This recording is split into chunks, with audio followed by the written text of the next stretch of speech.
की जय। मोक्षवाद परमोक्ष परिव्रजकाचार्य अवधेय चरणारविंद वेदांत स्वामी श्री गोपाल की श्री श्री राधा कृष्ण श्याम कुंड गिरिकुंड गिरिगोवर्धन की हरे कृष्ण महामंत्र की नमाचार्य श्री हरिदास ठाकुर की पुरुषोत्तम क्षेत्र जगन्नाथपुरी धाम की पंढरपुर मायापुर धाम की श्री उडुपी धाम की हरे कृष्ण महामंत्र की सभी भक्तों की जयकार हो, सभी भक्तों की जयकार हो, सभी भक्तों की जयकार हो। हरे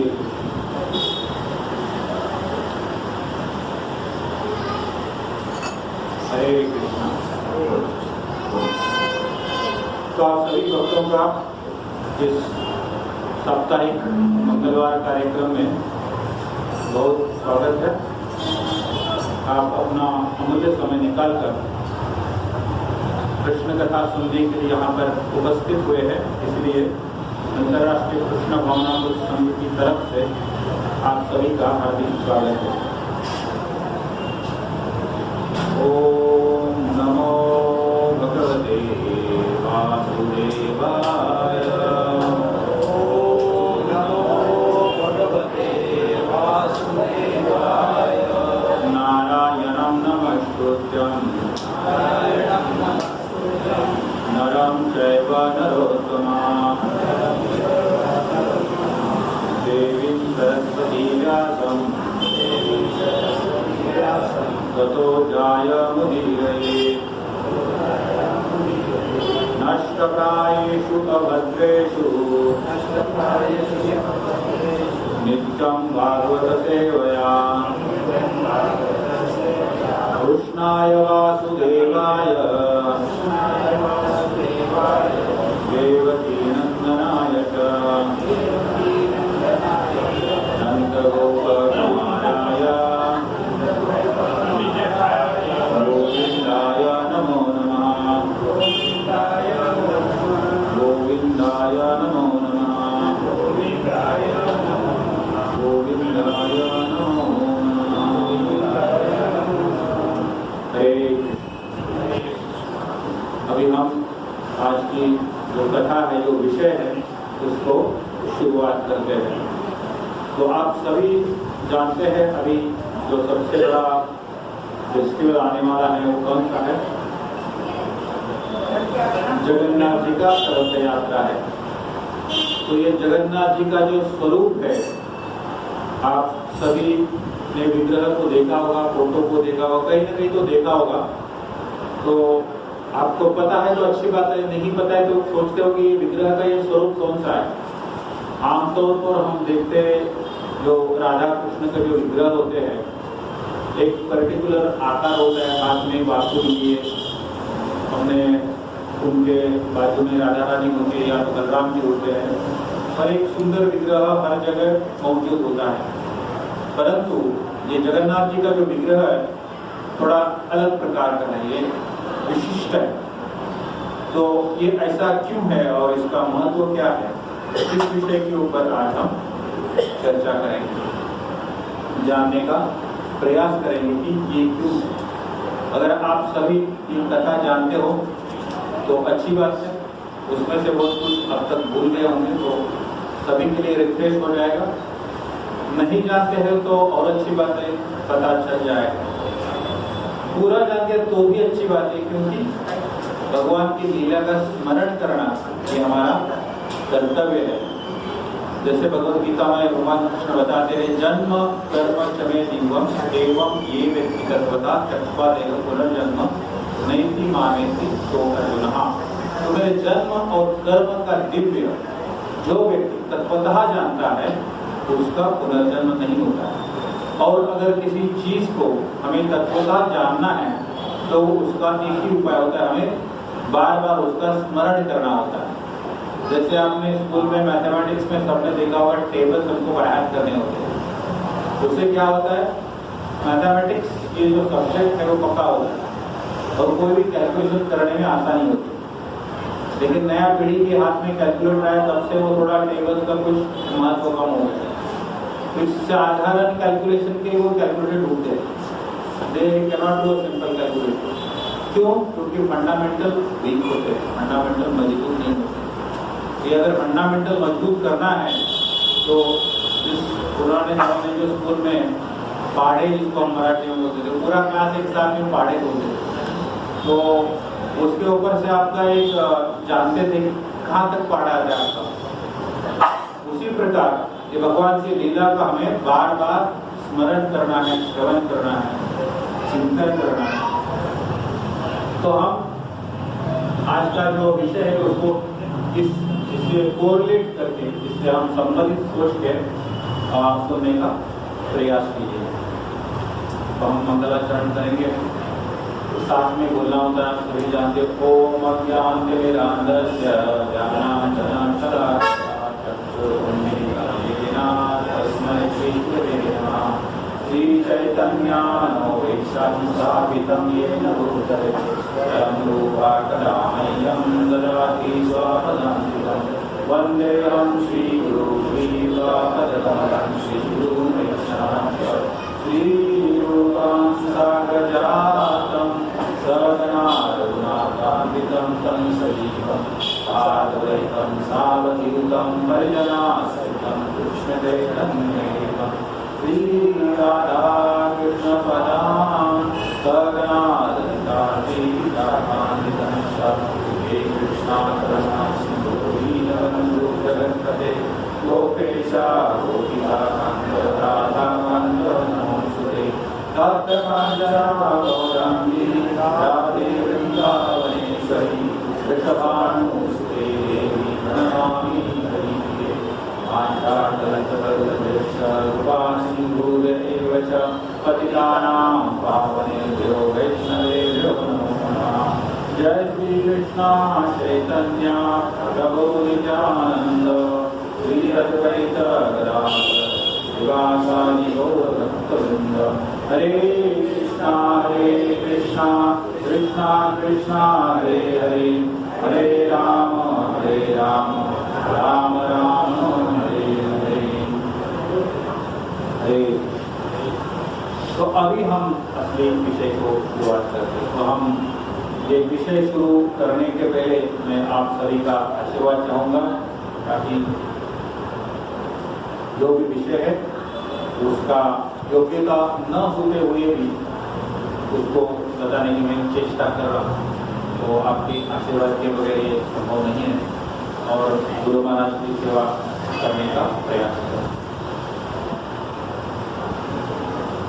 तो ये शुरुआत जो होती है वो सत्ययुग से होती है। सत्ययुग में मालवा नाम का एक राज्य था। मालवा जानते हो? मध्य प्रदेश में एक मालवा नाम का राज्य था, और वहाँ के राजा थे, राजा इंद्रद्युम्न। वो वहाँ पर अपना राज्य चलाते थे। बहुत ही अच्छा राज्य था, क्योंकि राजा स्वयं एक भक्त थे, और एक भक्त होने के नाते राज्य कारभार जो धार्मिक आधार के ऊपर चलाते थे, और उसकी वजह से उनके पूरे राज्य में सुख, समृद्धि, शांति सदैव विराजमान थे। जितने भी नागरिक थे उस राज्य के, वो सारे सत्वभाव में ही लिप्त थे और धार्मिक प्रथा के अनुसार अपना कार्य करते थे। वहाँ पर आप सभी जान सकते हैं कि ऐसा क्राइम रेट, ये सारी चीज़ों को कोई ये नहीं था, जगह नहीं था। तो इतना अच्छा राज्य वो करते थे।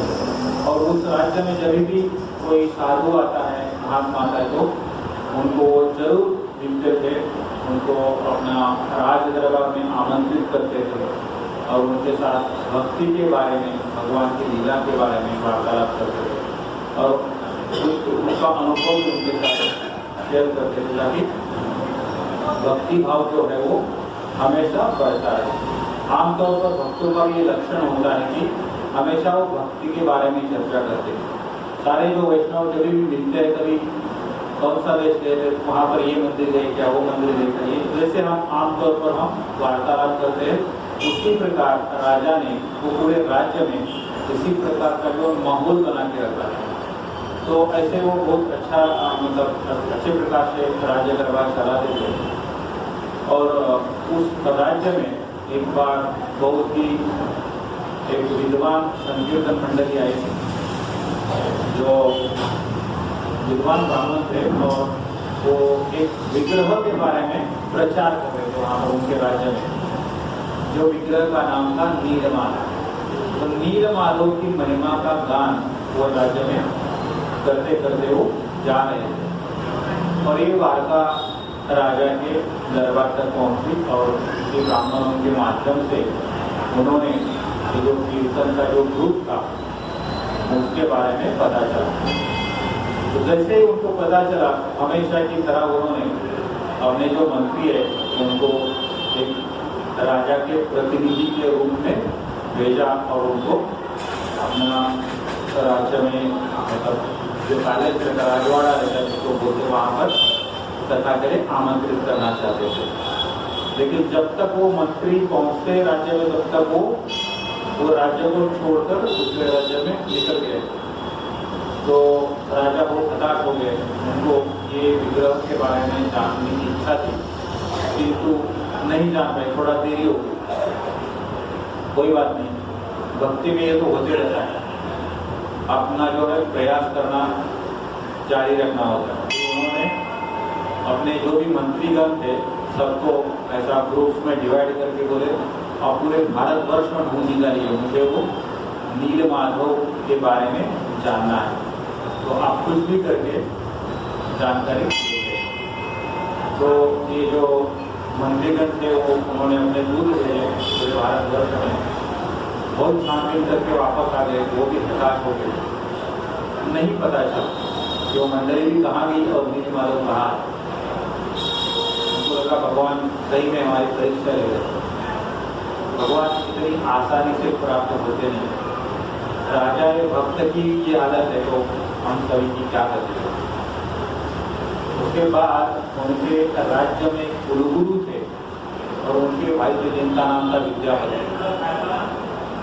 फिर उन्होंने एक स्पेशल मिशन लॉन्च किया विद्यापति के नेतृत्व में। आप अभी जाके और जितना भी गुप्तचरों से सुना है उससे ऐसा लगता है कि नीलमाधव जी का अस्तित्व भारत की पूर्व दिशा में रहेगा। तो आप पूर्व दिशा में फोकस करके जरा पता लगाने का प्रयास कीजिए। फिर वो जो क्या नाम था विद्यापति, कुलगुरु के भाई थे, वो विद्यापति पूर्व भारत में ढूंढने चालू किए। एक प्रांत से दूसरे प्रांत चलते चलते वो उत्कल नाम का जो प्रांत था वहाँ पर गया, जो तभी का उत्कल आज का क्या है ओडिशा है। अगर आपको राष्ट्रगान पता रहेगा तो उसमें ये शब्द आता है, पंजाब उत्कल जलधिकरण। ये उत्कल तभी से है जो बाद में उड़ीसा हो गया, आज ओडिशा हो गया। तो वहाँ पर वो पहुँचे। वहाँ पर पहुँचने के बाद उनको एक थोड़ा अलग सा एहसास होने लगा, एक सात्विक भाव देता है, लोगों का एक रहन सहन होता है, आदान प्रदान होता है, इंटरेक्शन से मालूम पड़ता है कि यहाँ थोड़ा ये जो भूमि है पवित्र भूमि है। जैसे आप कभी वृंदावन मायापुर धाम में चले जाओगे तो तुरंत पता चलता है, कुछ सोचने की आवश्यकता नहीं। वो भूमि में जो है वो ताकत होती है, भक्ति की ताकत होती है, भगवान के वास का जो है वो अस्तित्व है, वास हो जाए पूरे वो माहौल में। तो उनको पता चला कि यहाँ मेरे कुछ बात बन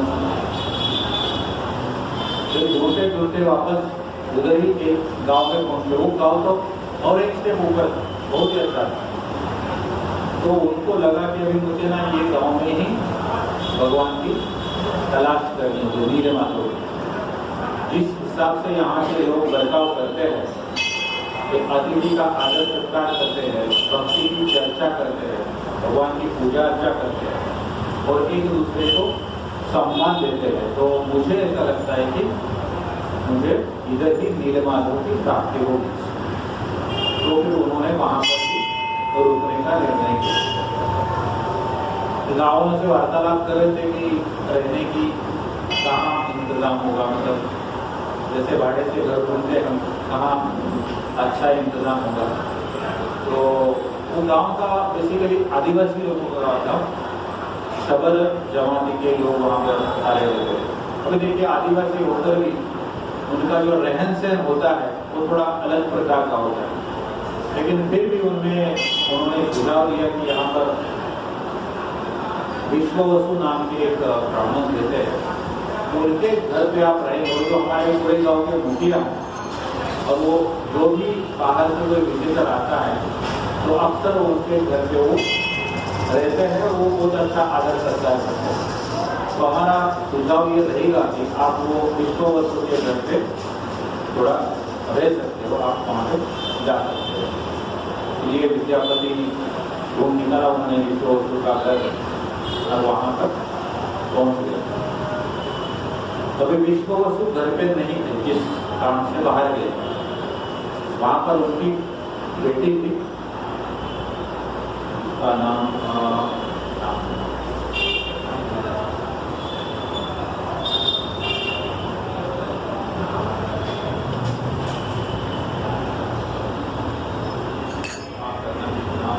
सही नाम लेना है,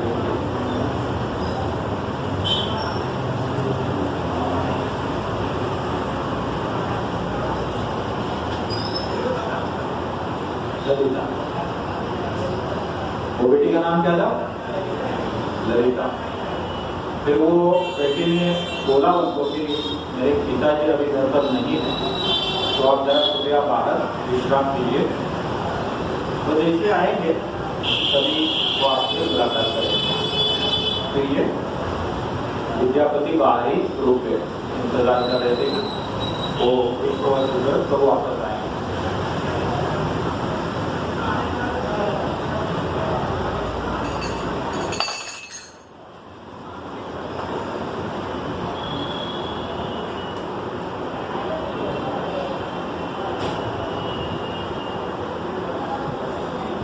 तो इंतजार करते वहाँ बैठे, तो थोड़ी देर में विश्ववसु आकर आ गए अपने घर। वो काफी प्रसन्न हो गए कि शुद्ध ब्राह्मण का हमारे घर में आगमन हुआ है, तो उनके साथ वार्तालाप करके वो आप यहाँ पर निश्चित रूप से रह सकते हैं। अपनी बेटी को भी उन्होंने बताया कि आप जरा ये जो ब्राह्मण अतिथि है उनका अच्छी तरह से ख्याल रखिएगा, उनको किसी तरह से कोई असुविधा नहीं होना चाहिए, उसका खास करके ख्याल रखिएगा।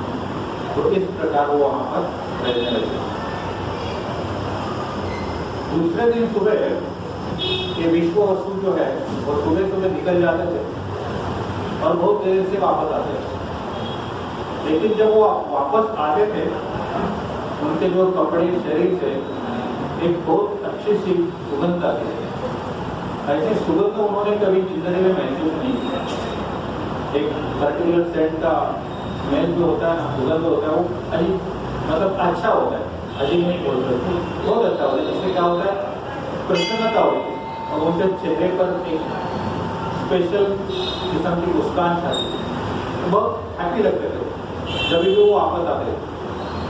वो रोज ये लोग ऑब्जर्व करने लगे उनको, ये विद्यापति, इनका बर्ताव बहुत अच्छा होता है। जब भी वो बाहर जाते जरूर किसी न किसी अच्छे मंदिर में जाते होंगे। धीरे धीरे उनके दिमाग में ये बात आने लगी। अभी इसी दौरान क्या हुआ, उनका वो जो ललिता थी उसके साथ प्रेम संबंध हो गया। प्रेम संबंध धीरे धीरे बढ़ने लगा। फिर उन्होंने उनके पिता के तरफ पिता के पास ये शादी का प्रस्ताव रखा। उनको भी लगा कि ये अच्छा प्रस्ताव, क्योंकि वैसे वो आदिवासी का एरिया था और उसमें एक ब्राह्मण दामाद उनको मिलेगा अपनी बेटी के लिए, एक अच्छा लड़का होगा, ऐसा सोच के उन्होंने वो प्रस्ताव स्वीकृत किया और फिर उनकी शादी हो गई। ये शादी हो गई, ललिता और विद्यापति की शादी हो गई। फिर उन्होंने अपनी पत्नी को कॉन्फिडेंस में लेके पूछा कि आपके पिताजी रोज सुबह जाते हैं, मैं देखता हूँ, और जब भी वापस आते हैं तो बहुत प्रसन्न लगते हैं और उनके मतलब बहुत ही अच्छा सुगंध आता है उनके शरीर से। तो ये राज क्या है, ये जाते कहाँ है इससे? तो वो ललिता बोली, मुझे नहीं पता, मैं नहीं बता सकती, मुझे मना किया बताने को। तभी विद्यापति बोले, अभी आप तो मेरी पत्नी हो और कभी से कोई बात छुपाना नहीं चाहिए, जो भी है आपको बताना चाहिए।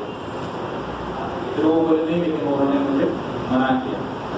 लेकिन ऐसा क्या, मैं तो आपके परिवार का एक सदस्य हूँ अभी, अभी ऐसा पति और पत्नी के बीच में ऐसा ये नहीं होना चाहिए कि उन्होंने बहुत ही कॉन्फिडेंस करके अच्छा वार्तालाप करके बीवी को मनाना, वैसे तो वो मुश्किल है, लेकिन हो गया और उन्होंने मान दिया और फिर बताया उन्होंने कि ऐसा ऐसा वो वहाँ पर एक नीलमान होगा नीचे वहाँ पर वो जाते हैं, लेकिन मुझे उन्होंने किसी को बताने को मना किया, स्ट्रिक्टली मना किया, कोई बात नहीं। तो उनका जो खोज थी वो खोज में वो एक कदम आगे बढ़ गया।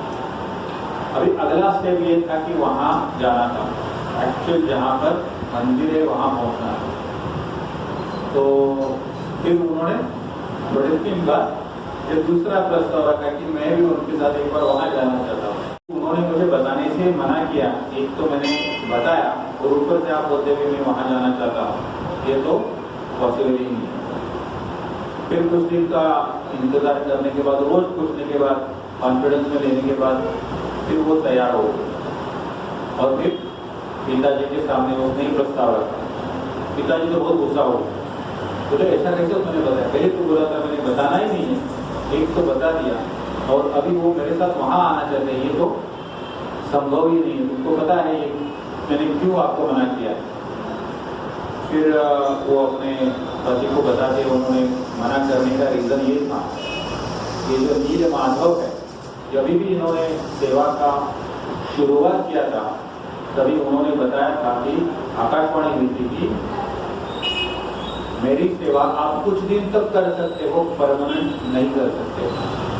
कुछ दिनों बाद एक महात्मा आएगा और वो मुझे यहाँ से ले जाएगा। तो ये कारण था ये विश्व वसु का कि किसी को भी नील माधव के बारे में बताना नहीं चाहिए, लेकिन अब तुमने तो बता दिया, मैं उसको किसी भी हालत में वहाँ पर लेकर नहीं जाऊँगा। लेकिन अभी क्या है, बेटी है और ये पिता है, ये भी एक रिश्ता अलग होता है। तो बेटी बहुत ही कोशिश कर रही थी कि कुछ भी करके मेरे पति को आप वहाँ पर लेके जाए। अंत में उसने ब्रह्मास्त्र निकाला, वो बोला अगर आप नहीं लेके जाओगे तो मैं आत्महत्या करूँगा। अभी पिता अपनी पुत्री के सामने विवश हो गए, बोले ये तो मैं स्वीकार नहीं कर सकता कि मेरी बेटी आत्महत्या करे। फिर उन्होंने क्या एक दूसरा रास्ता निकाला, ठीक है मैं लेके जाता हूँ, लेकिन मेरी एक शर्त है, मैं उनके आँख के ऊपर पट्टी बांधूंगा और फिर उनको लेके जाऊंगा ताकि उनको पता नहीं चले कि कहाँ जाता है, लेकिन उनको जो विग्रह का दर्शन करना है वो दर्शन कर सकते। चलो एक बात बन गई। तो फिर वो बेटी ने अपने पति को बताया कि जो भी जगह है वो नीलाचल में एक नीलाद्रि नाम की गुफा है, वहाँ पर नील माधव का बहुत ही सुंदर विग्रह है और ये जो स्थान जो है ये बहुत पवित्र है और वहाँ पर हर प्रकार की जो प्राकृतिक सौंदर्य जो है वो उपस्थित, मतलब हरा भरा झाड़, एक लेक है वहाँ पर बहुत खूबसूरत सा, वहाँ पर कोई इंसान का वास नहीं होता है, लेकिन बहुत ही शांतिपूर्ण और भगवान का साक्षात निवास होने के कारण वो बहुत ही पुण्यवत जगह है। तो अभी आपके प्रयास से आपको वहाँ पर जाने का एक अवसर प्राप्त हुआ है, लेकिन मैं जानती हूँ कि आपको वापस भी जाने की इच्छा होगी।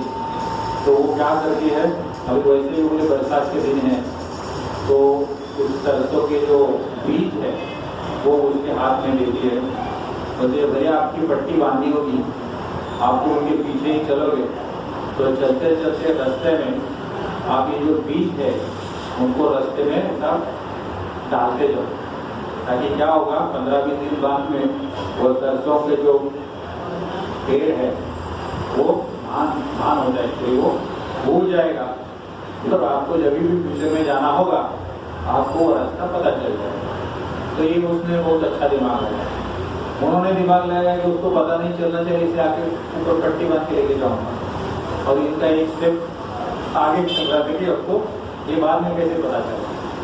तो ये भगवान को पाने के लिए देखो क्या क्या सोचना पड़ता है, क्या क्या प्रयास करने पड़ते हैं, ये सब इससे हमें मतलब एज अ भक्त जानने की आवश्यकता है कि हम सिर्फ ब्लाइंडली भक्ति नहीं होना चाहिए, थोड़ा तेज भी होना चाहिए। दर्शन करने के लिए क्या क्या करना पड़ सकता है। इधर VIP पास मिलता है, 4 घंटा खड़ा रहेंगे तो सेहत खराब हो जाएगी। तो ये सारी चीजें एज अ डिवोटी अगर भगवान का दर्शन लेने की सही इच्छा है तो ये सब आप कर सकते हैं।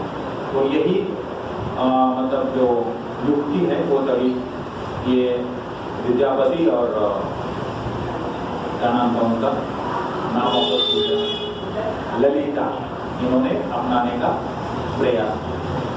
तो जैसे तय हुआ था उसी प्रकार वो जो विश्व वसु है उन्होंने विद्यापति के आंख के ऊपर पट्टी बांधी और उनका हाथ पकड़ के धीरे धीरे धीरे धीरे वो जहाँ पर नीलाचल पर्वत में नीलाद्रि नाम की गुफा थी वहाँ पर मार्गक्रमण करने लगे और उनको पहुँच गए वहाँ पर।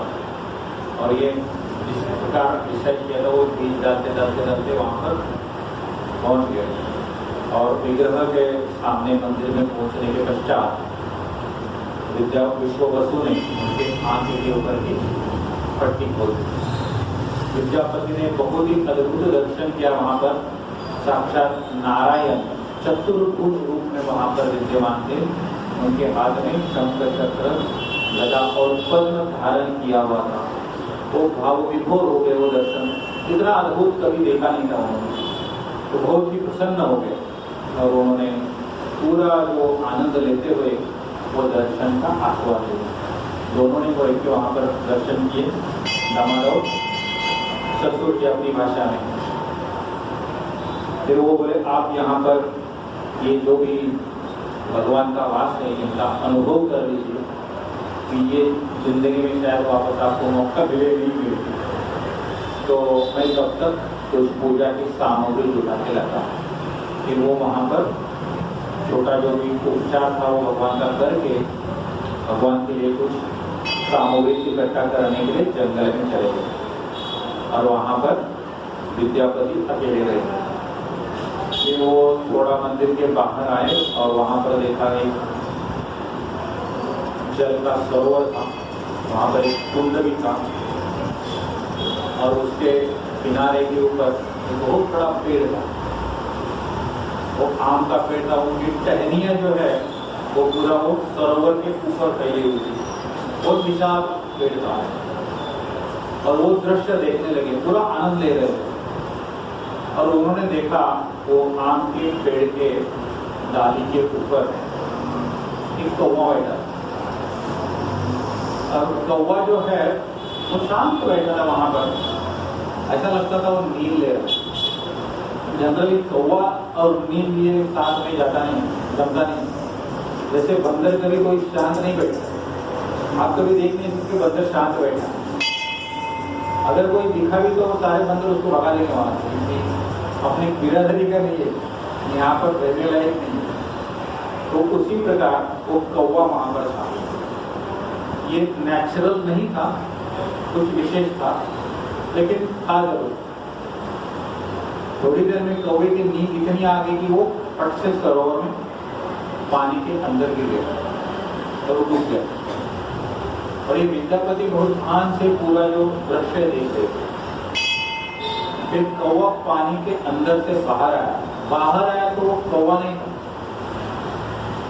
वो कौवा नहीं था, वो एक अद्भुत अवतार धारण करके ऊपर आ गया।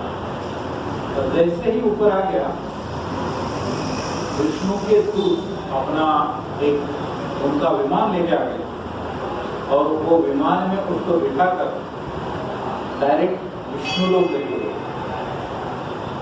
विद्यापति बहुत आश्चर्यचकित हो गया। मतलब कि पहले से ये स्थान पवित्र लग रहा था उसको, लेकिन उसने कल्पना नहीं की कि तो इतना पवित्र है। यहाँ पर अगर किसी की मृत्यु हो तो उसको साक्षात विष्णु लोक का वैकुंठ का गमन मिलता है। वो भी विष्णु लोक स्वयं यहाँ पर आके लेके जाते हैं। ये उसने कल्पना नहीं की। बहुत अद्भुत लगा उसे। और फिर उसने सोचा कि जैसे उसने वो भी कौवा जैसा बन, कोई दूसरा अच्छा हंस वगैरह वो तो समझ में आता है, लेकिन कौवा जनरली कौवा शुभ नहीं माना जाता। कौवा चिल्लाता है तो भी हम सुनना नहीं चाहते, कुछ तो अपशकुन जैसा रहता है। और इस पक्षी के लिए इस प्रकार का अगर ट्रीटमेंट मिलता है तो मनुष्य की क्या गति होगी? ये सोचकर उन्होंने सोचा कि मैं यहाँ पर आत्महत्या कर लेता हूँ और मैं वैकुंठ में जाता हूँ, क्योंकि अल्टीमेटली क्या होता है, हर किसी का लक्ष्य होता है कि हमें भगवत धाम की प्राप्ति। तो वो जिस टहनी पर बैठा था उधर ही जाने का प्रयास किया उन्होंने, झाड़ के ऊपर चढ़ने लगे। उतने में आकाशवाणी हो गई, विद्यापति तुम्हारा वैकुंठ जाने का समय अभी तक आया नहीं, तुम्हारे लिए अभी उसके लिए थोड़ा और समय देना होगा, और तुम इतना स्वार्थी भी नहीं बनो कि कुछ मिला तो उसका अकेले ही हम फायदा ले लें। तो हम सब भक्त होकर ये भी इससे सीख सकते हैं कि भक्ति जो है हमें अकेले नहीं करनी है, जो भक्ति है सबको देना ये हमारा कर्तव्य है। जो भी अपने दृष्टि में आता है, हमारे रिश्तेदार हो, पड़ोसी हो, ऑफिस के कलीग्स हो, भगवान चैतन्य महाप्रभु ने कहा है जारे देखे तारे को कृष्ण उपदेश। जो भी दिखेगा उसको आपको कृष्ण का उपदेश देना चाहिए, और ये एक भक्त का कर्तव्य होता है। आप सभी जानते हो, अगर प्रभुपाद जी जाना चाहते तो अकेले करके मतलब जा सकते थे, उनको ये सब करने की कोई आवश्यकता नहीं। उनका तो भक्ति में दूसरा जनरेशन था, उन्होंने अपने 5 वर्ष की आयु में जगन्नाथ की रथ यात्रा निकाली। तो ऐसे महान परिवार में उनका जन्म हुआ था, और वो खुद भी एक महानुभव थे, फिर भी उन्होंने कभी भी अपना स्वार्थ का विचार नहीं किया। उनका तो इतना औदार्य था कि उनको सोचा कि सिर्फ भारत भूमि के पुण्य आत्मा ही नहीं, लेकिन जो पाश्चात्य देश है, बोलते ना निर्विशेष शून्यवादी पाश्चात्य देश तारिणी, उनको तारण करने के लिए वहां पर विदेश गए। तो ये भक्त का भाव होना चाहिए। तो विद्यापति को फिर वो आकाशवाणी ने यह भी याद दिलाया, ये करना तो है ही, एक कर्तव्य है, और दूसरा आप भूल गए हो कि आपको नील माधव के दर्शन करने हेतु किसने भेजा है? बोले इंद्रद्युम्न महाराज, जो राजा थे अवंती राज्य के, या तो मालवा राज्य के, जिनका राजधानी अवंती था, उन्होंने भेजा है। आप तो खुद तो नहीं आए हो, मतलब किसी और ने आपको भक्ति में लेके आए हो और उसको छोड़ के आप खुद आगे जाना चाहते हो, ये बहुत ही बड़ा अपराध हो गया। तो आप ऐसा कतई मत कीजिएगा। सबसे पहले आप वापस इंद्रद्युम्न महाराज को जाके बताइए कि नील माधव का जो भी खोज करनी थी वो सफल हो गई है और उनको मेरी सेवा करनी है। उसके पश्चात आपका भी ख्याल रखा जाएगा।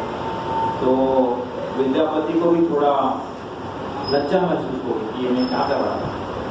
स्वार्थ में बोलते ना आदमी अंधा हो जाता है, वो भक्ति का भी एक स्वार्थ है, और दूसरा मटेरियल भौतिक चीजों का स्वार्थ, वो तो दूसरी बात है, वो विषय ही अलग है। फिर उन्होंने वो अपना जो भी निर्णय था वो कैंसिल कर दिया, मेरा आत्महत्या नहीं करेंगे हम। वापस मालवा जाते हैं और इंद्रद्युम्न महाराज को बताते हैं कि नील माधव का पता चल चुका है। फिर वो वापस मंदिर में आके बैठ गए। फिर कुछ देर पश्चात वहां पर वापस आ गए, कौन आ गए?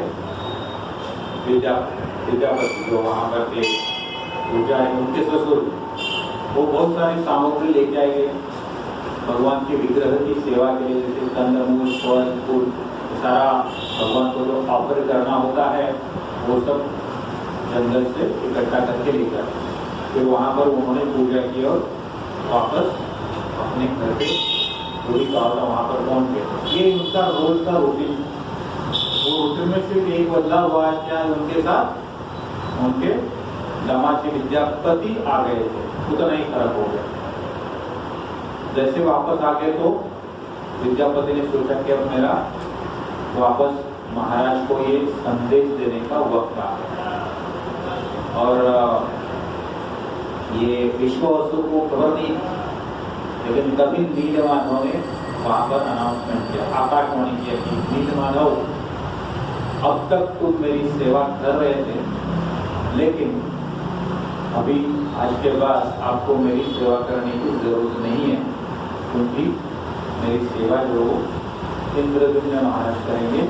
और मैं अभी मेरा जो नारायण का स्वरूप है सिंगल विग्रह का, वो छोड़ के 4 विग्रह के रूप में विराजमान अवतरण होगा मेरा, जो रहेगा जगन्नाथ, बलदेव, सुभद्रा और सुदर्शन।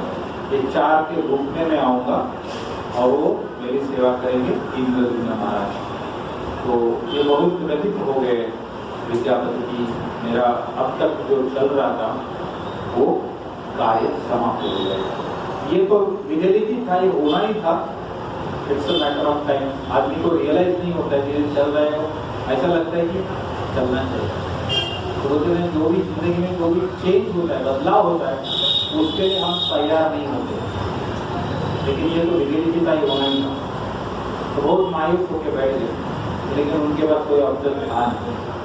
फिर ये विद्यापति आ गए इंद्रद्युम्न महाराज के पास, और तब तक इंद्रद्युम्न महाराज सोच रहे थे कहाँ गए विद्यापति, 6 महीने से गायब है, और इतना बड़ा देश है, ढूंढते ढूंढते उसके साथ कुछ बुरा तो नहीं हुआ। वो विचार कर रहे थे, व्यतीत हो रहे थे वो भी। लेकिन जैसे उनको पता चला कि विद्यापति वापस आए हैं, तो बहुत ही खुश हो गए, बहुत ही आनंदित हो गए उसको देखकर, कि उनको लगा ये जरूर कुछ समाचार लेके आओगे। फिर उन्होंने चयन भी अच्छे व्यक्ति का ही किया था, जो इसके काबिल था।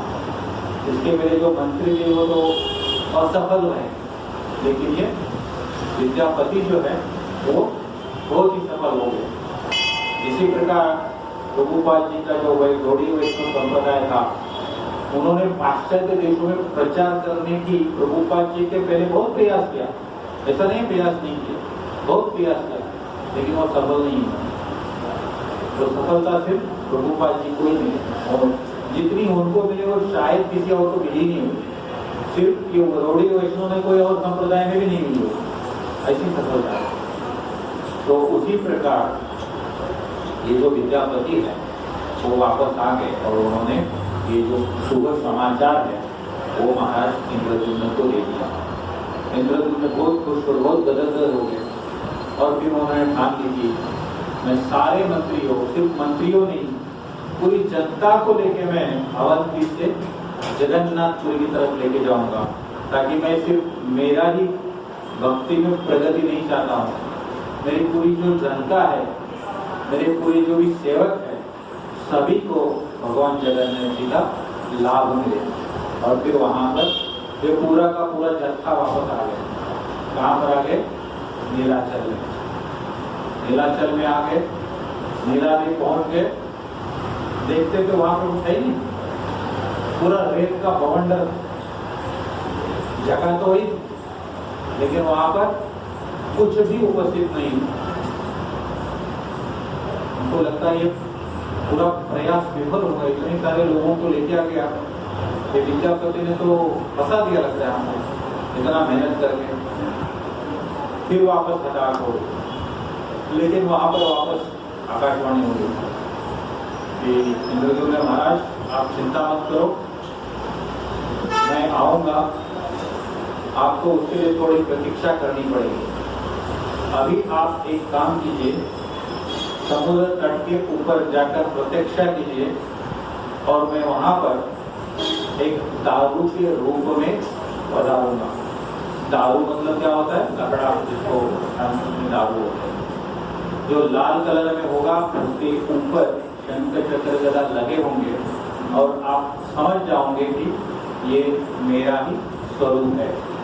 और फिर वह उसी लकड़े से विग्रह बनाकर आप मेरी पूजा कर सकते हैं। तो एक स्टेप पीछे, एक स्टेप आगे, एक स्टेप पीछे, एक स्टेप आगे, मतलब होते हैं कभी खुशी कभी गम। फिर वापस प्रसन्न होंगे, फिर इंद्रद्युम्न महाराज समुद्र के किनारे पे पहुंच गए और वहां पर वो लकड़े का आने का इंतजार करने लगे। फिर आकाशवाणी के अनुसार कुछ दिन पश्चात वहां पर वो एक लकड़े का बहुत बड़ा पीस जो है वो तैरते तैरते तैरते वहां पर आ गया। बहुत खुश हो गए। फिर उन्होंने वो लकड़े का जो पीस है, जो टुकड़ा था, उसको बाहर निकलने का प्रयास किया। उनको लगा मैं उठा लूंगा, लेकिन वो हिलता ही नहीं। पूरे सैनिकों की मदद की, हिलता ही नहीं। अरे राज दरबार था, बहुत सारे हाथी घोड़े थे, उन्होंने हाथी को लगाया और वो रस्सी से बांध के खींचने का प्रयास किया। वो लकड़ा हिल ही नहीं रहा वहां से। परेशान हो गए, करे तो क्या करें। फिर उनको याद आया ये जो शुरुआत की थी वो विद्यापति, विश्ववसु और ललिता, जिनको नीलमाधव के बारे में पता था। तो जब तक उनका हाथ नहीं लगता तब तक ये लकड़ा हिलने वाला नहीं। फिर उन्होंने उनको बुलाया और उनके मदद से जैसे उन्होंने हाथ लगाया तुरंत ये बाहर आ गए। तो जगन्नाथ जी का जो स्वरूप है रॉ वो बाहर आ गया। अभी नेक्स्ट स्टेप क्या है? आकाशवाणी के अनुसार इनका विग्रह बनाना। फिर उन्होंने वहां के प्रांत के जितने भी कारीगर थे उनको बुलाया और बोले भी इनसे हमको सुंदर ये जो 4 विग्रह आप बना के दे दो। लेकिन जो भी वो कारीगर शुरुआत करता है, या तो उसके पूरे औजार टूट जाते हैं या तो वो बीमार पड़ता है। ये काम आगे बढ़ता ही नहीं। करे तो क्या? फिर वहां पर एक बूढ़े व्यक्ति का आगमन होता है। बहुत बूढ़े व्यक्ति थे वो, वहां पर आ गए, जिनका नाम एक जगह बोलते महाराणा था और एक शास्त्र में तो उनको विश्वकर्मा भी बोलते। वो मन को पूर्ण नहीं। फिर वो बोले मैं ये विग्रह आपको बना के दूंगा, सिर्फ मेरी एक शर्त है, मैं एक कमरे में मूर्ति का निर्माण करूंगा, तभी जब तक ये कार्य पूरा नहीं होता है तब तक कोई भी दरवाजा खोल के अंदर नहीं आएगा। बोले ठीक है चलेगा। फिर वो अंदर उन्होंने अपना काम चालू किया। फिर अंदर से वो टक टक टक टक जो मूर्ति का निर्माण है वो कार्य का आवाज आता है। सब लोग बाहर बैठे सुन रहे। और वहां पर उनकी जो पत्नी है रानी गुंडीचा जिसका नाम, वो भी मौजूद थी। सुन रहे कुछ दिनों पश्चात वो आवाज आना बंद हो गई। और माता जी थोड़ा भावुक होती है। माता जी गुंडीचा रानी जो है वो बोली, एक कोई बूढ़े व्यक्ति थे और ये बना रहे थे और अभी आवाज बंद हो गई, पता नहीं क्या हो गया, अंदर उनका तबीयत खराब हो गया, क्या हो गया, हमको दरवाजा खोलना चाहिए। महाराज बोले उन्होंने वचन दिया है कि दरवाजा खोलना नहीं। लेकिन अभी माता जी का भाव थोड़ा ऐसा लवली रहता है कि ख्याल रखते हो, कुछ भी करो खोल दो दरवाजा। फिर वहाँ पर वो राजा और रानी का वार्तालाप चल रहा था। फिर राजा बोले चलो ठीक है देख लेते, कोई ऑप्शन तो है नहीं, वैसे भी अंदर से आवाज तो नहीं आ रही। फिर जैसे ही दरवाजा खोला, वो विग्रह का जो स्वरूप है वो पूर्ण नहीं हुआ। आधा अधूरा ही, उनके हाथ यहाँ तक ही बने थे, पूरा सर नहीं था। तीनों विग्रहों की वही दशा थी। और वहां से वो जो भी मूर्तिकार थे वो अंतर्धान गायब हो। फिर राजा को फिर वापस दुख हो गया। लेकिन फिर उन्होंने सोचा कि शायद भगवान की ही मर्जी है कि उनका जो पूजा है वो इसी स्वरूप में वो करवाना चाहते हैं।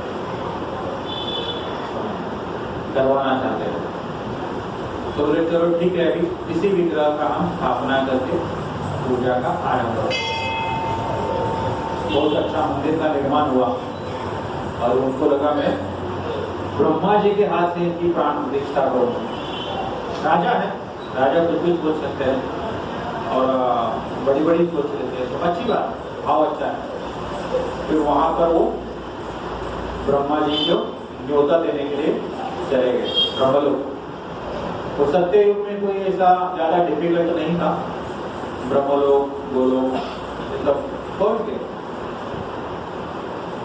और ब्रह्मा जी को उन्होंने बताया कि ऐसा ऐसा विग्रह है, आपको जो प्राण प्रतिष्ठा का जो कार्यक्रम है वहां पर मैं आपको न्योता देने के लिए आया। ब्रह्मा जी भी प्रसन्न हो गए, चाहते थे कि खुद मैं भी जाके प्राण प्रतिष्ठा का मेरे हाथ से निर्माण हो बहुत अच्छा। फिर ब्रह्मा जी और ये वापस आ गए इंद्रद्युम्न महाराज। लेकिन अभी उसमें गड़बड़ ये हुआ कि आप सभी जानते हो ब्रह्मा जी का एक दिन मतलब यहाँ के 1000 वर्ष। तो एक इंद्रद्युम्न महाराज वहां पहुंचते और उसको लेके आते आते यहाँ पर हजारों साल निकल गए पृथ्वी लोक से। और तब तक ये जो मंदिर था उनका वो फिर रेत से भर गया था। किसी और राजा ने उसका पुनर्निर्माण किया और कुछ दूसरा ही चालू कर दिया था। और इंद्रद्युम्न महाराज वापस ब्रह्मा जी को लेके आ गए। तो ये राजा बोला ये मंदिर तो मैंने बनाया। इंद्रद्युम्न महाराज बोले हम तो कब से बना के गए सदियों से, आप कैसे बोलते हो? नहीं यहाँ था ही नहीं, कुछ था ही नहीं, मैंने ही बनाया। फिर ये दो राजा के बीच में विवाद शुरू हुआ। फिर ब्रह्मा जी बोले अभी आप वहां तक पहुंचे, हो सकता है आपने बनाया होगा, लेकिन ये डेमोक्रेसी है, यहाँ पर विटनेस की सेवा कुछ काम नहीं चलेगा, कोई साक्षी है। तभी उनको याद आया कि काकभूषणी जो रहते हैं वो हमेशा रहते हैं और ये हर जगह मौजूद होते हैं, उनको पाचारण करते हैं और उनसे हम सलाह मशवरा लेते हैं। फिर ये काकभूषणी आ गए। फिर उन्होंने जो भी नया राजा था उसको बोले आपने पुनर्निर्माण किया है, निर्माण नहीं किया। जो निर्माण किया है वो इंद्रद्युम्न महाराज ने ही किया है और ये इनके मालिक। और इस प्रकार इसके ऊपर वो जो विटनेस है उसने अपना साक्ष्य दिया और ये मंदिर जो है ये महाराज इंद्रद्युम्न ने ही निर्माण किया, ये सिद्ध है। और उसके बाद ब्रह्मा जी ने वहां पर प्राण प्रतिष्ठा, जो आज का जो जगन्नाथपुरी का मंदिर है इसलिए बोले वो ब्रह्मा जी ने ही प्राण प्रतिष्ठा। और उसके बाद फिर राजा उनकी सेवा करनी, सेवा चालू हो गई। फिर राजा ने लेकिन ब्रह्मा जी से एक वरदान मांगा जाने से पहले कि मैं ये चाहता हूँ कि मुझे कोई संतान की प्राप्ति नहीं हो। आमतौर पर ब्रह्मा जी के पास या किसी भी भगवान के पास हम हर चीज मांगते रहते हैं, पुत्र की प्राप्ति मांगते। उन्होंने बोला मुझे प्राप्त पुत्र नहीं चाहिए, ये उल्टा। तो बोले ऐसा क्यों? तो बोले ऐसा होता है जनरली पुत्र अगर होता है तो हमारा जो एंसेस्ट्री वो आगे चलाने की कोशिश करता है। तो मैं राज्य कर रहा हूँ, एक पुत्र राजा बनेगा और फिर अपने मन के मुताबिक ये मंदिर में अपना हक जो है ज़्यादा जमाएगा, जो मैं नहीं चाहता हूँ। मैं चाहता हूँ ये जो भी भगवान की पूजा है भगवान के आदेश के अनुसार ही चले, क्योंकि भगवान जगन्नाथ जी ने कुछ आदेश दिया था उसके अनुसार ही उनकी पूजा अर्चा होना चाहिए, ना कि किसी राजा के अनुसार। और मैं ये आश्वस्त करता हूँ कि आगे जो भी राजा आएंगे वो जगन्नाथ जी के दास बने के ही रहेंगे और जगन्नाथ जी ने जो इंस्ट्रक्शंस दिया है उसके अनुसार ही ये पूजा अर्चा आगे चालू रहेगी। लेकिन ये मेरे पुत्र अगर होगा तो ये संभव नहीं है कि पुत्र मोह में मुझे भी ये ऐसा पॉसिबिलिटी लगता नहीं कि मैं उनके ऊपर ऐसा कुछ बोल पाऊँ। तो उनका कोई पुत्र की प्राप्ति नहीं हुई। और उसके बाद वो राजा जो है वो भगवान का सेवक के रूप में चलता है। तो भी आप देखते होंगे, जानते होंगे आज के तारीख में भी वहाँ पर जो प्रतापरुद्र महाराज है वो जगन्नाथ जी की सेवा करते हैं। ये इधर ही नहीं, उसके पहले चैतन्य महाप्रभु जी भी वहाँ पर थे, तभी भी राजा उनका बहुत ही सम्मान करते थे। वो जानते थे कि चैतन्य महाप्रभु भगवान के अवतार है, तो राजा उनका एक सेवक बोल के ही सेवा करते थे। ऐसा भी चैतन्य चरितामृत में वर्णन आता है, जब राजा वहाँ पर मिलने आए तो चैतन्य महाप्रभु ने उनसे मिलने को मना किया, क्योंकि मुझे राजा से क्या काम है, मुझे कोई काम नहीं है। फिर राजा बोला ठीक है, उनको राजा से काम नहीं है तो मैं एक सेवक एक भक्त के रूप में आता हूँ। फिर राजा ने अपने पूरे वस्त्र निकाल के एक भक्त के रूप में चैतन्य महाप्रभु की सेवा की। ऐसा भी तो ये जो पूरा जो हिस्ट्री है इसका हमको लिंक जो है जब तक एस्टैब्लिश नहीं करते हैं तब तक वहाँ पर हमारा जो विश्वास है वो दृढ़ नहीं होता। तो ये राजा की जो सेवा है ये आज अब तक चलती रहती है। यहाँ पर थोड़ा सा कहानी में ट्विस्ट आता है। जो विद्यापति थे उनके जो बीवी थी, यहाँ का बीवी का नाम था,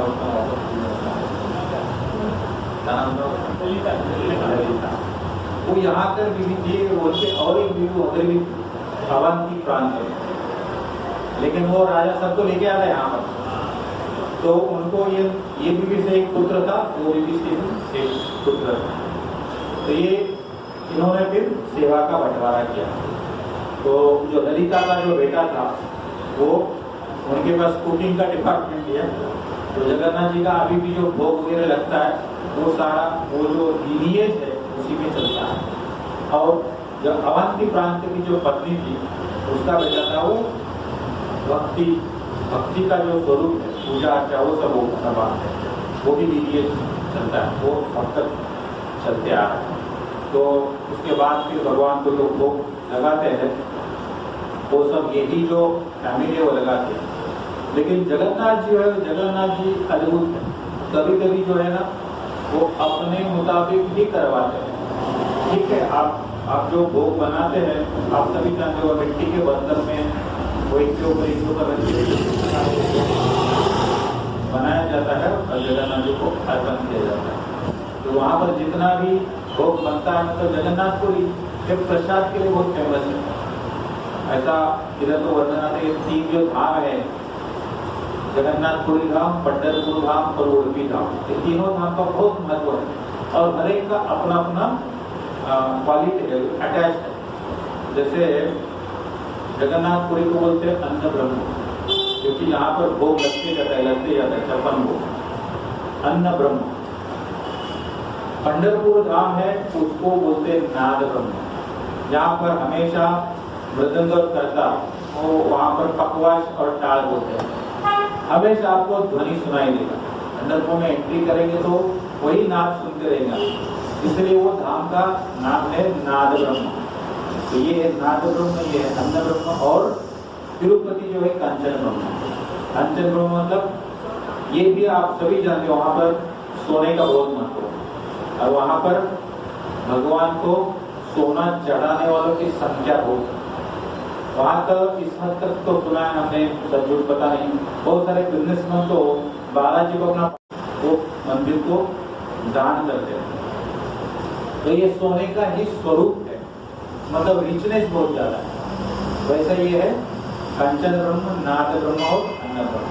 तो ये जगन्नाथपुरी का मान है और ये भी भगवान जगन्नाथ के आदेश के अनुसार ही चल रहा है। तो इसी प्रकार ये जो विद्यापति के वंशज है वो उनकी सेवा करते हैं अन्नदान के रूप में। तो एक बार क्या हुआ, वहां पर भोग लगाने की विधि होती है। सभी पंडित लोग क्या करते हैं, वो भोग लगाते हैं और जब वो पात्र खोलते हैं तभी वो मुद्रा करते हैं, मुद्रा करना होता है, भोग भगवान को लगाते हैं। और वो पुजारी को क्या होता है, भगवान का दर्शन करना होता है और बाद में भोग की तरफ देखते हैं। वो हाथ जो मुद्रा करते हाथ में देखते, हाथ में उनको भगवान जगन्नाथ जी का दर्शन होना चाहिए और जब भी दर्शन होगा तभी समझो कि भगवान ने भोग स्वीकार किया। और एक बार क्या हुआ, वो भोग स्वीकार नहीं किया, उनको वो अच्छा हमेशा की तरह बनाया था उन्होंने, लेकिन बोले यार आज भगवान ने भोग स्वीकार नहीं किया, ये क्या गड़बड़। उसका कारण ये था, उसका कारण के लिए थोड़ा हम पीछे जाना पड़ेगा। ईस्वी सन 852 में महाराष्ट्र की एक कर्मला नाम की एक माता जी थी, उनके पति हो गए। वो पति की तलाश में जगन्नाथपुरी पहुंचे। किसी ने बताया होगा इस तरह से तो ढूंढते जगन्नाथपुरी पहुंचे और उसने जैसे भगवान जगन्नाथ जी का दर्शन किया वो भाव विभोर हो गया, वो भक्ति में लिप्त हो गया। उसको नहीं लगा कि मुझे भी पति की खोज करना चाहिए, किधर वापस जाना चाहिए। तो वहां पर एक गुरु महाराज से दीक्षा लेके वो उनके आश्रम में रहने लगा और वहां पर ही वो रहने लगे। लेकिन भगवान जगन्नाथ जी की वो भक्त बनती, रोज सुबह वो उठ के कुछ न कुछ भोग बना के जगन्नाथ जी को ऑफर करती थी, उसके बाद ही ग्रहण करती। वैसा उसका रोज का दिनक्रम। एक दिन उसको लगा कि मैं भगवान जगन्नाथ जी के लिए कुछ स्पेशल डिश बनाऊं। फिर उसने अपने एक महाराष्ट्रियन स्टाइल में, महाराष्ट्रियन जो चावल और दाल चावल फेमस है, उसका एक खिचड़ी बनाया और फिर जगन्नाथ जी को मैं ऑफर करूँगी और फिर मैं ग्रहण करूँगी। तो वो जगन्नाथ जी को उसके घर पे, उसके कमरे में जो था वहां पर उसको ऑफर किया और उसी दिन वहां पर मंदिर में जगन्नाथ जी ने वो भोग स्वीकार नहीं किया जो पुजारी ने बनाया। पुजारी लोग सोचने लगे रोज तो भगवान जगन्नाथ जी भोग लेते, आज क्यों नहीं लिया, समझ नहीं आता क्या चलता है। कहीं कुछ अशुभ तो नहीं हुआ, कहीं किसी ने छू तो नहीं लिया भोग को, या मंदिर के प्रांगण में कोई श्वान में प्रवेश तो नहीं किया, कुत्ता बिल्ली तो नहीं घुस गया, सब घूम रहे, इधर कुछ नहीं दिख रहा है। लेकिन उनको एक अपराध ऐसा लग रहा था कि भगवान ने आज भोग स्वीकार नहीं किया। फिर उस दिन जगन्नाथ जी भोग लिया ही नहीं और फिर रात को जगन्नाथ जी राजा के सपने में गए, उस टाइम के जो भी राजा, और उन्होंने बताया कि ऐसी ऐसी कर्मला नाम की माता जी है, उसने जो खिचड़ी बनाए हैं वो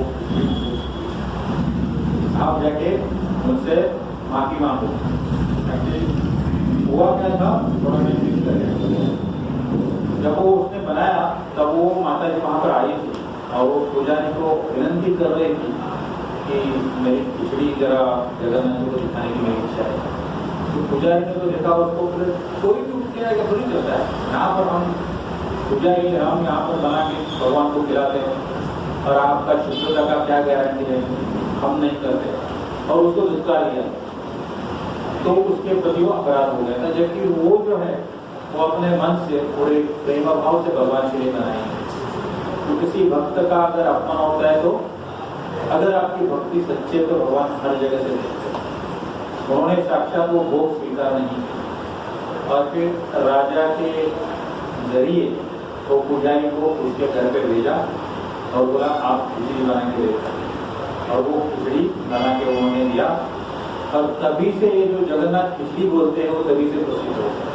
खिचड़ी को दूसरा नाम भी जगन्नाथ खिचड़ी बोलते हैं, आप कभी नहीं सुना होगा जगन्नाथ खिचड़ी। तो ये एक खिचड़ी के पीछे की एक छोटी सी कहानी है। तो ये ऐसी है जगन्नाथ जी की महिमा, बहुत ही खास महिमा है। और जगन्नाथ जी का जो धाम है जगन्नाथपुरी, जिसमें तीनों भाव का जो है वो अस्तित्व है। जैसे नवद्वीप धाम है जहाँ पर चैतन्य महाप्रभु एक औदार्य रूप में हरि नाम का वितरण करते हैं, इसलिए नवद्वीप धाम सारे वैष्णवों के लिए औदार्य धाम बोला जाता है। मतलब चैतन्य महाप्रभु एक उदार रूप में हरि नाम का वाटप करते हैं, वितरण करते हैं, औदार्य धाम। और दूसरा है वृंदावन, जहाँ पर राधा कृष्ण की लीलाएं, उनका एक माधुर्य भाव में उनका अवतरण होता है। उनका एक प्रेम की भावना जो है वो उच्च सीमा जो है वो है वृंदावन। और तीसरा स्वरूप जो है वो है द्वारका धाम, जो है ऐश्वर्य।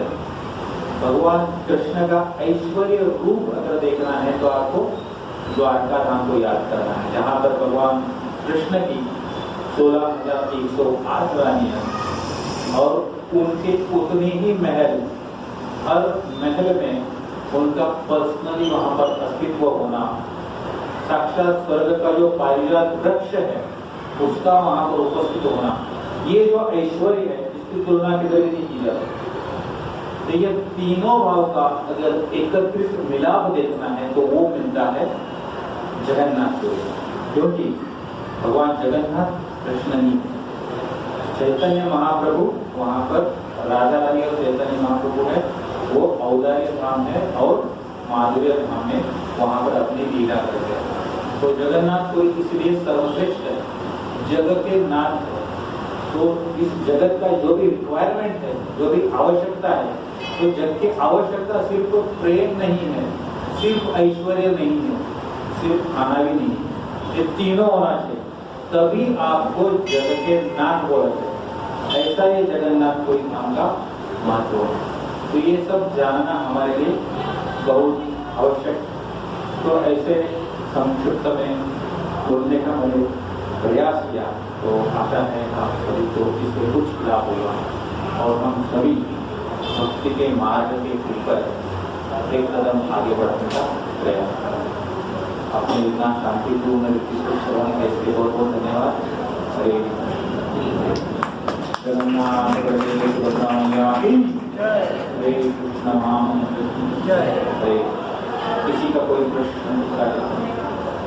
तो मुझे जगन्नाथ मंदिर जो it is as good as Satyug से ही है।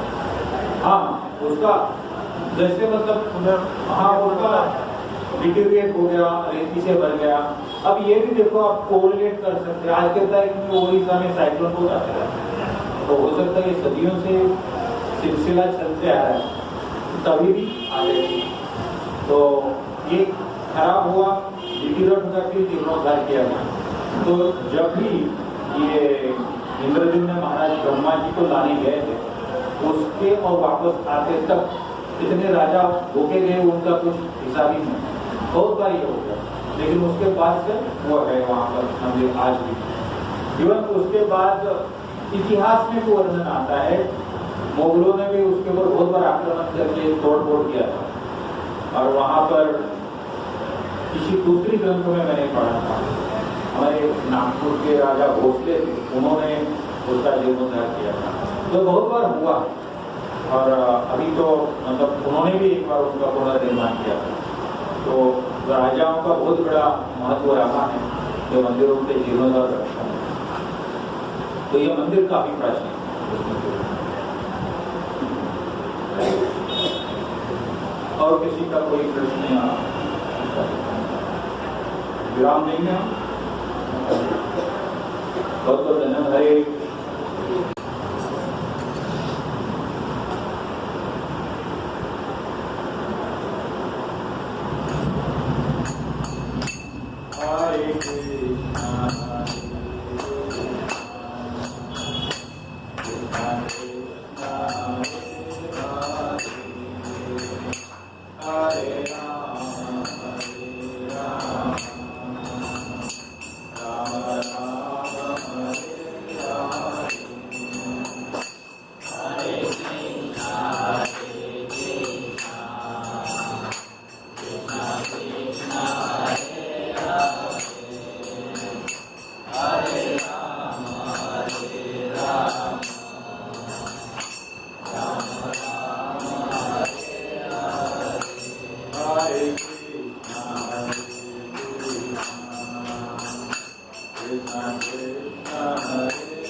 Hare Rama, Rama Rama,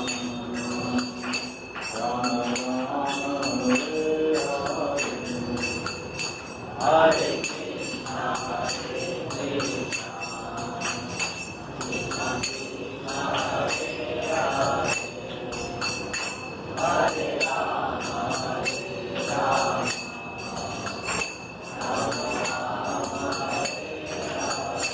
Hare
हरे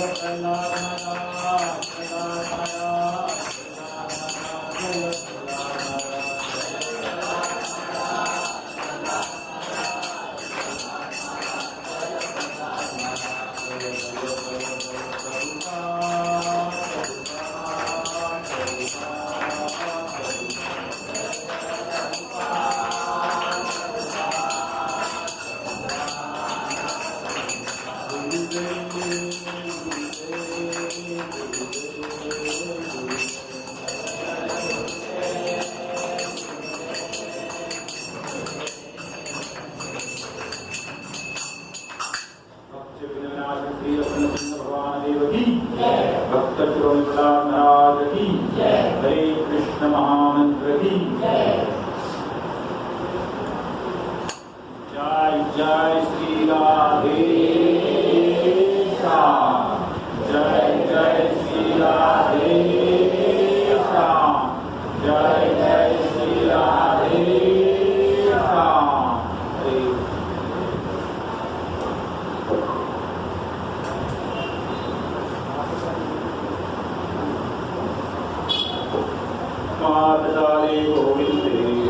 प्रसादे गोविंदे नमो ब्रह्मणे कृष्णवे नमो ब्राह्मणे वैष्णवे राजन विश्वासो नैव जायते हे कृष्णा हरे कृष्णा कृष्णा कृष्णा हरे हरे हरे राम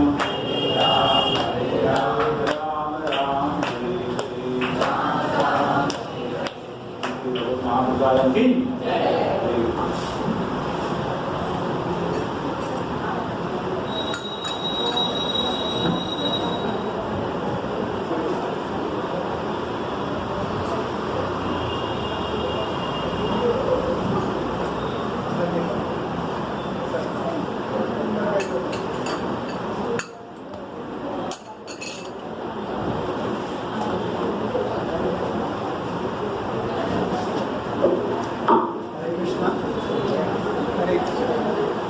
आज का आपका प्रवचन बहुत ही अच्छा था।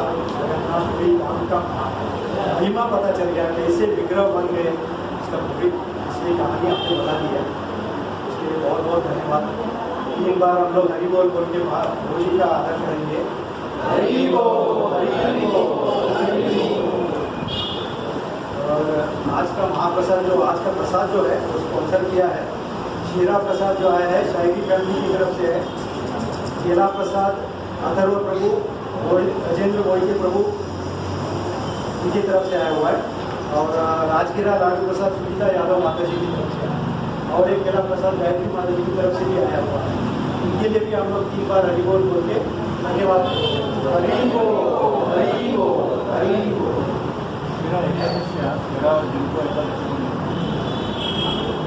प्रसाद जो है एकादशी प्रसाद भी लाया गया हुआ है, और एक वृंदावन का प्रसाद भी है जो रितिका माता जी ने लाया है।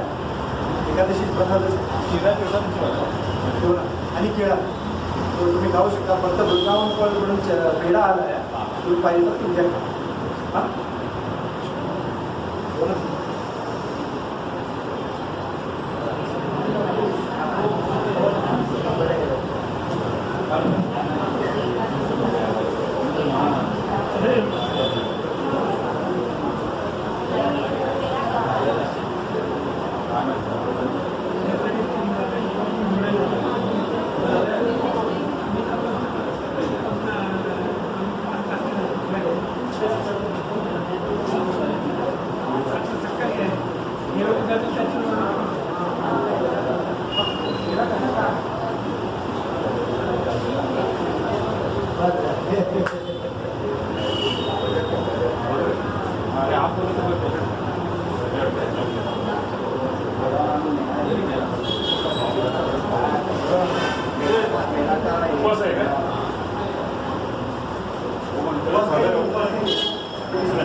चला